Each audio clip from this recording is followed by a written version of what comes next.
Hi guys, and welcome to Thankful Thursdays again with myself, Kel, and also Rachel as usual.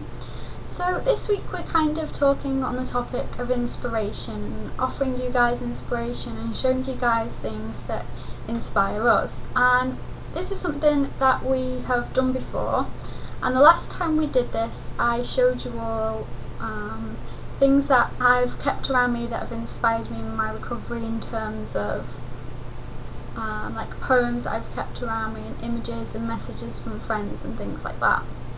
And I was wondering what I could talk about today that would be a little bit different because I'd already done that. And I was drawn back to a conversation that I'd been having with, well, a number of people earlier this week in terms of aspirations and expectations for the future when you're recovering from an eating disorder.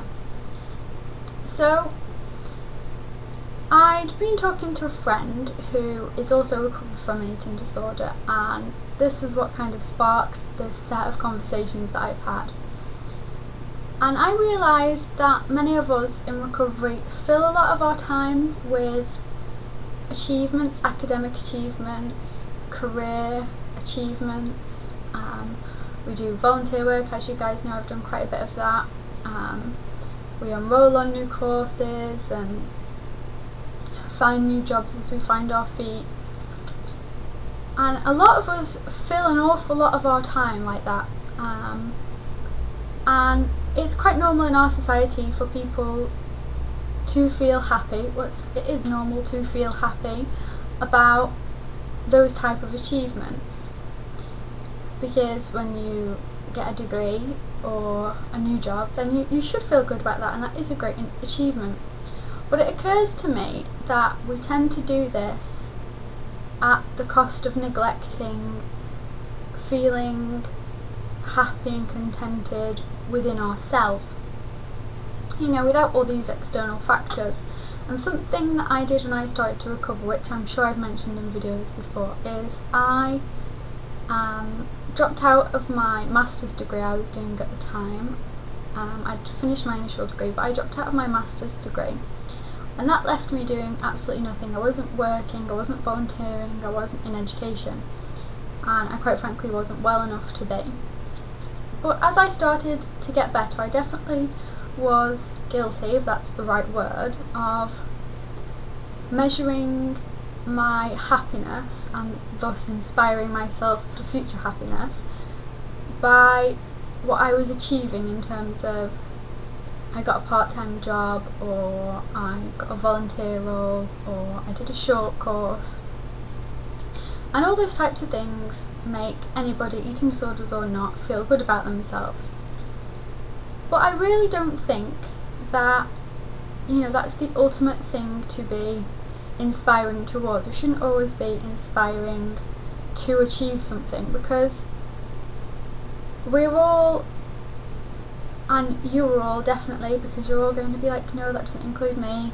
You're all amazing people despite your achievements. Without those, you don't need those or have to have those to be a deserving person or a worthwhile person. And you don't need those things to be happy either. Something I've been saying quite a lot lately is that I kind of have this feeling of an internal sunshine. Now I know that sounds completely cheesy, which is that's just who I am, and I've had some strange looks when I've said it, I must say. But I guess when I started to make this video today, what I was hoping is that I would help you guys see that happiness doesn't only come from these external things, and it's really good in recovery to be inspired to go back to college or uni or an evening class, or to be inspired to go back to work.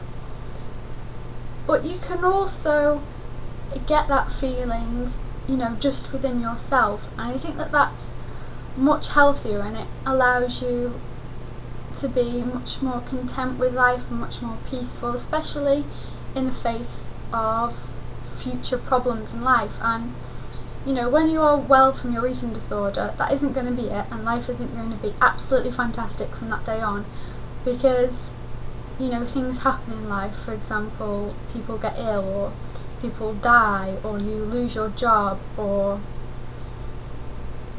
I don't know, anything. And those things do happen, and if you're not happy from within yourself, if you're only happy from external things, then I think you're much more likely to become depressed again. For example, if you aspire to do a particular course and you think, that's great, I want to be well enough to do that, and that's great that it does inspire you to be well enough, but what happens if you get there and you do this course and you really hate the course, or you don't pass the course, and then at the end of that you're left then feeling uninspired, which could lead to a relapse, and depressed about yourself, and all those worthless and undeserving feelings are going to come back. And I want you guys to be inspired to just find happiness and contentment inside yourself. And I know I'm kind of talking around in rings in this video, but this is something that I really feel about, but I'm not quite sure how to fully express.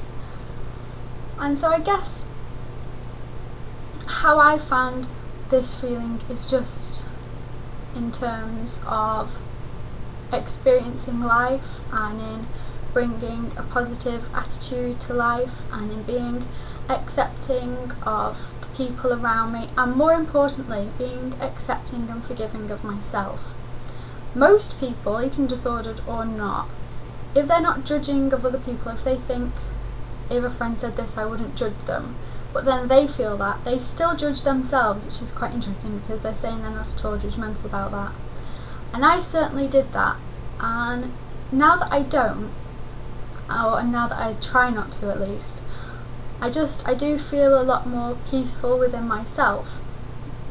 And I don't know how to tell you guys how to get to this point, because I don't know, for me it was just sort of a light bulb moment where all the pieces of the puzzle fell into place, and I realised that I could simply be inspired to experience life, and that means experiencing the good things and the bad things. So now when I am heading towards doing a course, I'm, not expecting or only being inspired by doing really well on that course or really enjoying it.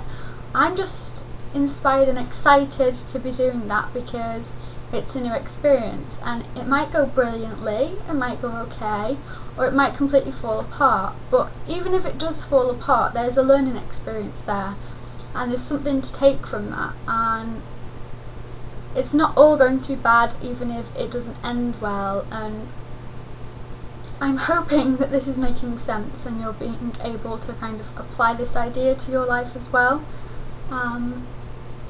So I don't really know how useful this video has been at all, but I really want you guys to be able to kind of experience this just general, I guess it's more a positive attitude, and I want you to know that inspiration doesn't only come in the forms of wanting something for the future and achieving it, because I really don't want us to be offering you inspiration that you aim for, which is great because you start the recovery process to aim for it, but then you fall down flat on your face because it doesn't work out like you hoped. Because if you look outside the window now, there is a beautiful world out there to experience and to enjoy, both the good and the bad though, not just, it sounds odd that you could enjoy the bad stuff, but enjoy that you can take something from the bad stuff, that you can learn from it and grow as a person.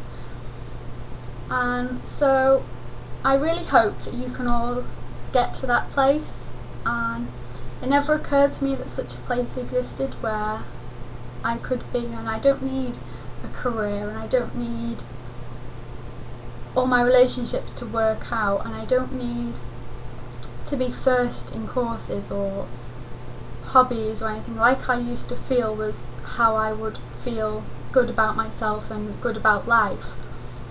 So that's kind of a place I found myself at recently, and I wanted to share that with you guys because I want you to know that that's possible, and to not just keep seeking wellness like I've already said in external things. So you're now thinking, she's completely waffled and she's talked around in circles, which I really am conscious of.